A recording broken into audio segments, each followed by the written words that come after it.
Hi bro, hi sister, price எல்லாம். ரொம்ப யோசிக்காதீங்க. யோசிக்கிறதுனால ஒரு பலனும் இல்லை. Over think kill your peace. உங்க சமாதானத்தை கெடுத்துரும் அப்படின்னு சொல்லி ஆண்டவர் ரொம்ப தெளிவா உங்க இடத்துல பல முறை பேசியிருக்காரு. நிறைய வாட்டி இந்த வார்த்தையை சொல்லியும் இருப்பார், உங்களுக்கும் தெரியும்.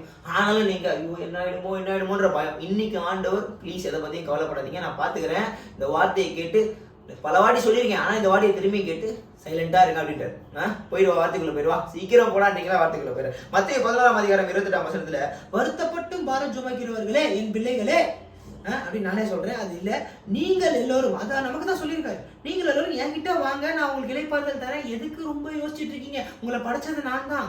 I know about you. நீ யாரு, என்ன ஏது என்னன்னு தெரியும். உனக்கு என்ன வச்சிருக்கேன், உனக்கு என்ன ஆக போகுது, அடுத்து எல்லாமே அவருக்கு தெரியும். Everything is no very well.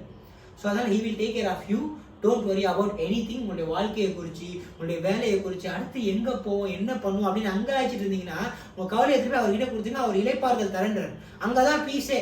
நீங்க போட்டு இது பண்ணீங்கன்னா உங்க பீஸை கெடுத்துரும், உங்க சமாதானத்தை கெடுத்துரும். புரியுதா?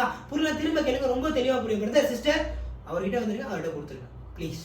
ஓகே, சமாதானமா இருங்க. இதனால எல்லாம் பிரதருக்கு சொல்றோம். Amen, hallelujah. Love you.